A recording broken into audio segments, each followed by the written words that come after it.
welcome to Book 101 Review. Book 101 is all about the books that I've read for the last 40 years. And today I have my special guest, founder of a Sharp Guide and Agentic Commerce for Shopify, none other than Mr. Noah Müller. Thank you for having me, Dan. Welcome, Mr. Noah on Book 101 Review. And can you please introduce more about yourself that I miss? Sure. My name is Noah. I'm founder of ShopGuide, based here in Germany, and we bring agentic commerce to into Shopify stores, and especially into Shopify stores with a big catalog. And we are here today now to look onto books that changed my life under the way of founding my own company. Yes, and thank you so much for sharing your knowledge and wisdom to the world, Mr. Noah. Thank you. And today let's talk about agentic commerce. Agentic commerce is a powerful term. How do you define it in a simple form, and what are fundamentally changes when AI agent rather than a human becomes a primary purchaser? Yes. So, in a very quick sentence, agentic commerce is AI agents shopping for the consumer. And as you maybe you know, or maybe you don't know, but Shopify is pushing very hard of getting agentic commerce to the norm. So they are collaborating with ChatGPT in particular, and they're creating special tools to create agents easier and faster. And that's where we come in to bring it exactly to the merchant and onto the website, as you see in this little chat window here on our homepage. Interesting, Mr. Noah. How is different from a simple automation or preset subscriptions, and what is the key element of agency that defines this new paradigm? Yeah, good question. So the big differences, I also started with normal AI chatbots, right? The little bubble that you have in the corner and that pop up. And the big difference is that those chats are basically only there for FAQ. So you put in a question and you get an answer. But the new wave of agentic commerce goes all the way of being able by themselves using tools to fully help the customer through the journey, the shopping journey, right? So we have sign up to mail, find products, edit the order, uh, you name it, find, yeah, like sign up to emails and stuff. So that's where agentic commerce comes in, that you chat with an agent and he will shop for you on your behalf. Chef for you. Wow, that'd be awesome. At its heart, this model requires unprecedented trust delegation. What are the foundational pillars, technological, ethical, and practical, that must be in place for consumers to hand over purchasing agency? Yeah, that's a good one. So first of all, we make sure at the moment that the checkout is still in the consumer's hand. So we only go the route to um, finding the product and guiding them through the user experience. For example, what we have right now is like the new thing is that we have the chat implemented on every single page, which generates a new message for each page. So we have a customer journey in the backend and a 100% personalized experience in the front end for the customer.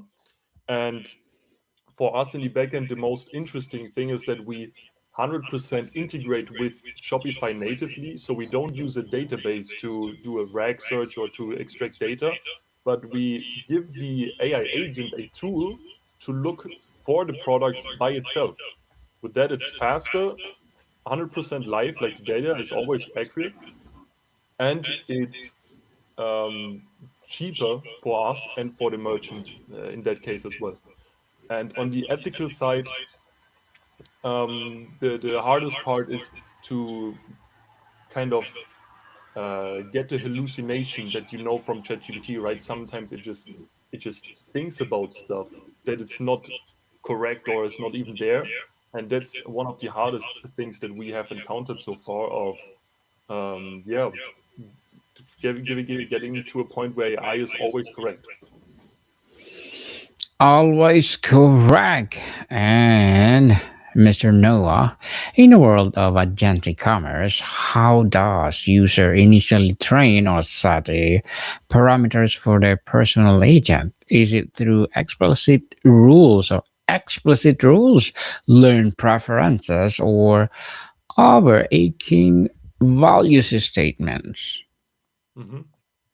So for us, the most interesting part is obviously when the customer talks to the agent, but also the longer they are on the website, the more information we have about the customer. So we can like give them more precise recommendations. So we just need to know them to give them better recommendations. Yeah. A better recommendation indeed. In what scenarios do you have or do you envision on user needing or wanting to stop in? Is the ideal set it and forget it system, or will there always be a collaborative loop for significant decisions? Mm, what exactly do you mean? Do you mean like why customers want to interact with the chat? Is that the question? Yes. So in a scenario where you seeing a needing or wanting to step in. So, what is the ideal to set it to forget a system, or will be always collaborative loop to significant decision? Let's say I'm the customers and I want to buy something in a specific format. Is it the same algorithm that will be included in this system? Mm, okay. So basically, wait. Like I'm very sorry. Like you probably hear my English is not native, so I don't get the question 100% now. So do you mean like when a real human steps into the conversation at a point where something doesn't work, or Mm. what do you mean? Yes. So you did this system, right? Where they are the one who will do your shopping or everything. The Hmm. AI itself.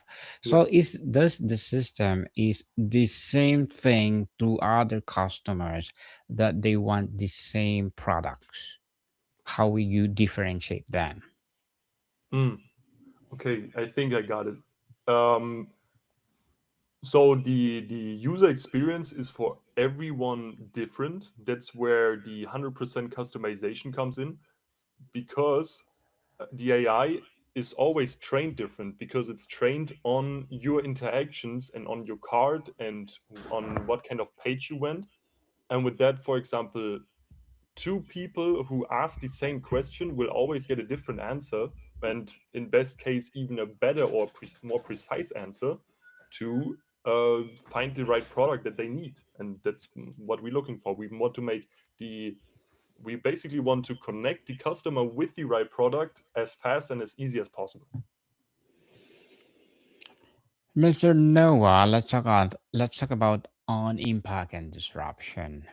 In a world when an agent is coldly optimizing for price, specs, and ethical alignment, what happens to traditional brand loyalty or emotional marketing? Does it becomes irrelevant or does it simply transform? Hmm. I think there will be a combination of everything, because we have, for example, our agent only lives on the homepage of a merchant, on the shop page. So we also still need enough customers or visitors on the homepage, on the storefront, to actually have data and to interact with them. So that's why marketing is still very important. And I think the future will be hyper personalization, so that you see ads or videos that are perfectly aligned to your ideas and to your needs.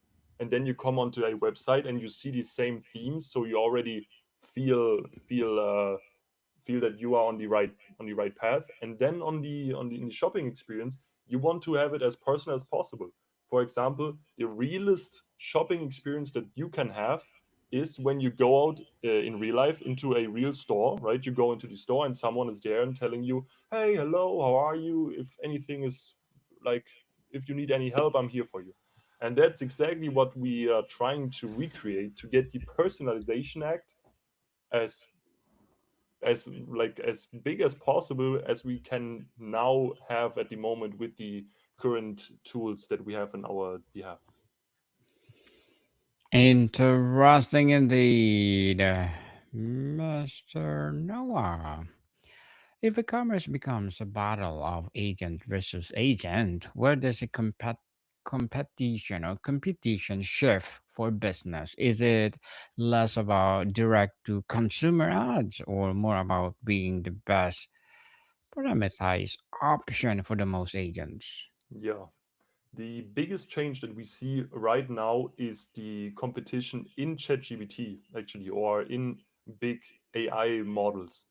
Because as we see already, is that ChatGPT, for example, is bringing a lot of traffic, and they will bring even more orders or customers in as well. They because they are pushing it on their own path as well. As maybe you saw that as well, but ChatGPT just released right before the uh, Black Friday and Cyber Monday. They just released their own shopping research tool where it's basically finding products for you, and then you can buy it indirectly inside of ChatGPT.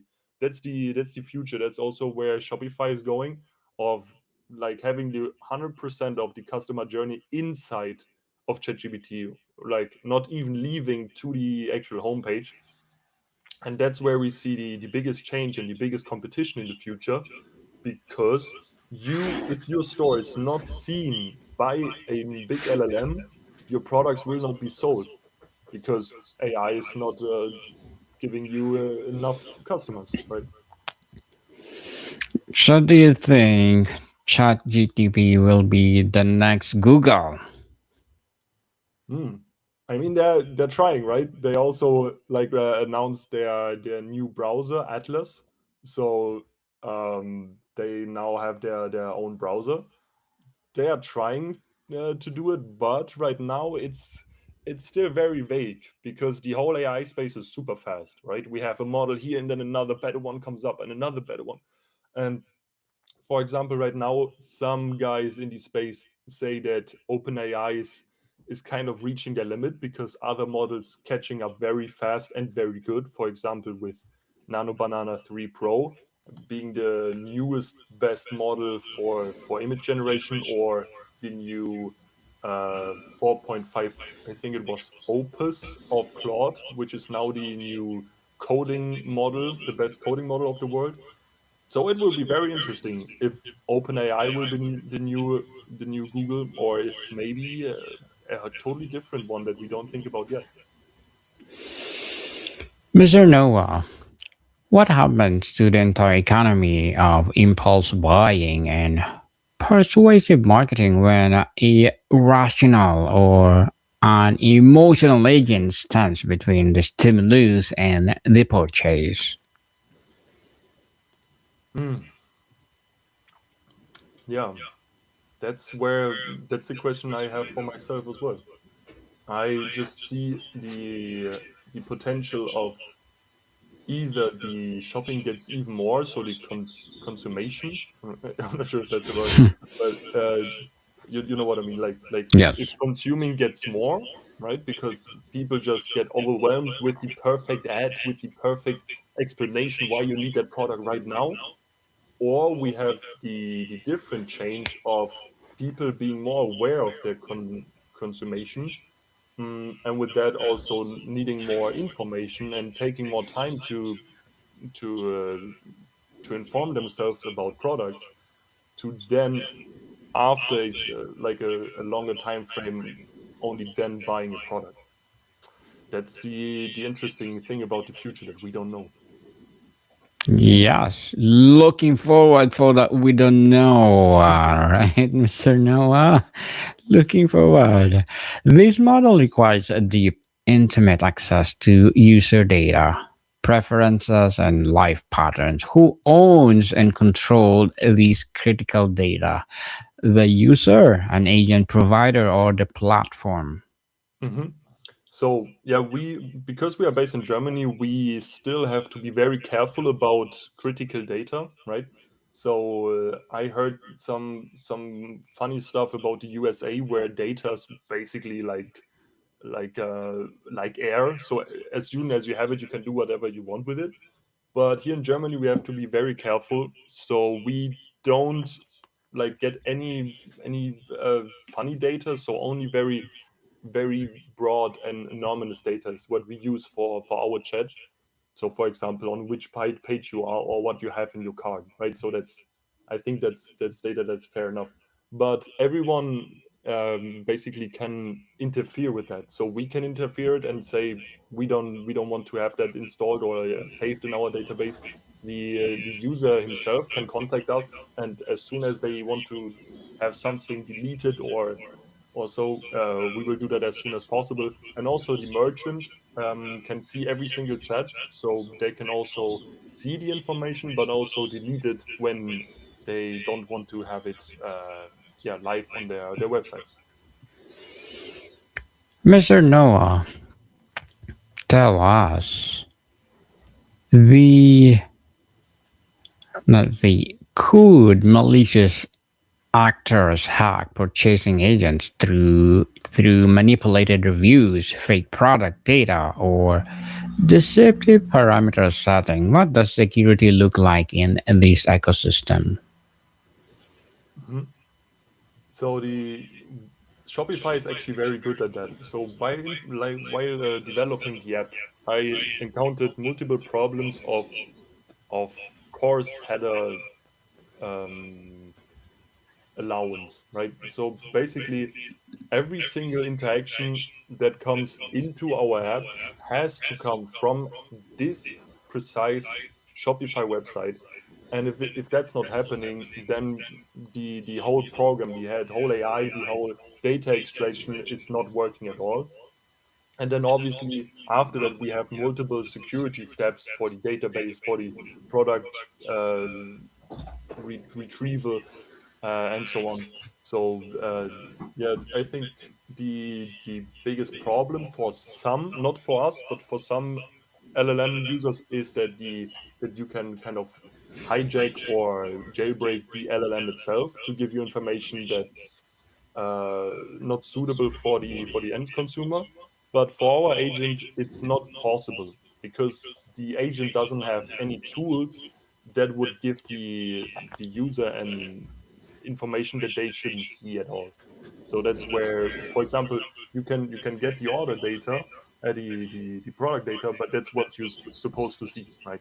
So I think we are on a very safe path here.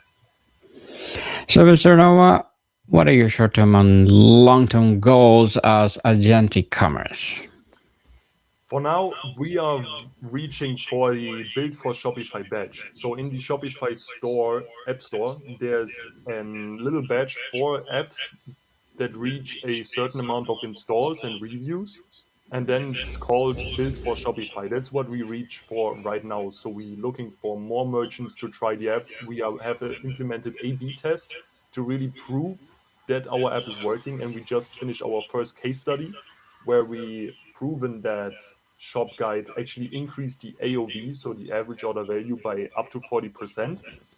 And the long-term goal is to get really a foot in onto Shopify, right? The Shopify market, and then maybe even look into different web store builders, for example, like WooCommerce. So the future is bright and very interesting. We will see where we go. Well, good luck to your goals, Mr. Thank you. Noah, and looking forward for more success. And what will be your piece of advice for those people out there who want to be like you? Yeah, that advice is basically just also for me, so from me to me, and that is just staying on it. Like, don't give up. The hardest thing is to to look into the future, and you have no idea what's gonna happen, right? So you just have to trust right now at this moment. You have to trust that you are doing something that will be worth it in the future. And that has to keep you going, basically, because you have no idea what's going to happen. You have no idea if it's working out, or you have to try something new, or it will be the breakthrough. But the only thing that you can do right now is to just keep going. Yes, keep going, people, and stop procrastinating. Do what you can share to the world and do your talents. And Mr. Noah, thank you for that advice, empowering advice. And can you please recommend a book or books to influence your journey? Yes, I actually have, like, I thought about the books, obviously, that I want to share on this podcast. And I have two into the direction of, how you say that, self improvement kind of books. Yes. And the first one is Breath, the art of breathing. I'm not sure if you know that one, but this one Hmm. was very impactful for me. So it's basically about the science and the forgotten wisdom about breathing correctly. So the main, or the too long to read, basically, is that you want to breathe through your nose, because your nose is meant for breathing, right? So when you breathe through your mouth, for example, then you lose a lot of water, a lot of hydration.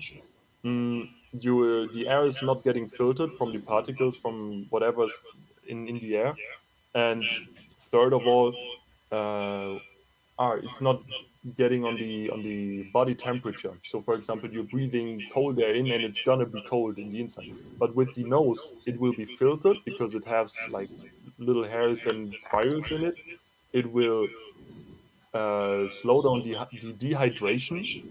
That's the one of the best parts, because the air will be once moisture coming in and then dried coming out, and it will get heated on body temperature. So it's just made for breathing, right? So there's no reason to not breathe through the nose instead of the mouth.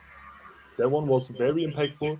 And then the other one, a very classic one, I would say, is from Dale Carnegie, How to Win Friends and Influence People. This one was one of the first ones I read about self improvement, and it was very nice to see on how you can connect with people, for example, by just knowing their name or remembering their name, and then use it just in a conversation, because the name, for example, is the sweetest sound that a human can hear. You know what I mean? Because it's their name, their own name. So yeah. Yes, and thank you so much for that recommended books, Mr. Noah. Will we see a single monolithic personal agent that handles everything, or fragmented ecosystem of specialized agents Oh, what was that the question need, to me? Sorry. yes, is that need to interpret it or interpret? Oh, wait. So sorry, I was lost. Can you? So let's see, with the single monolithic personal agent that handles everything for Hmm. this system of yours. Is it a fragmented ecosystem of specialized agents, or the car buying agents, or a grocery agents, whatever agents as that need to inter interpret? Hmm. Okay. Yeah, the future will be that agents talk to agents. So I don't think that we have one big agent that does everything. I think we will have a lot of specialized ones, which then interact with each other through a special network.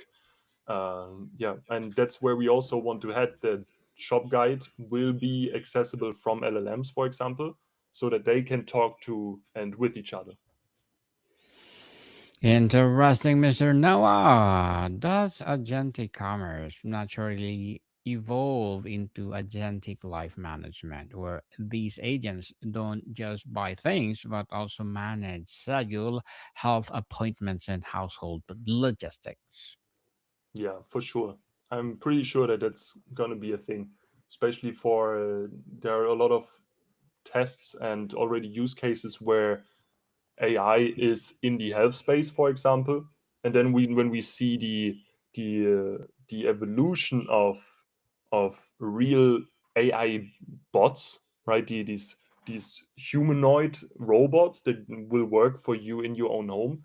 I think that will be the future. That, for example, you tell them, "Hey, make me appointment somewhere," and they will just go into the web and then find an agent and connect with it, and then make an appointment, set it up, and that's done. I think that's the future. Yeah.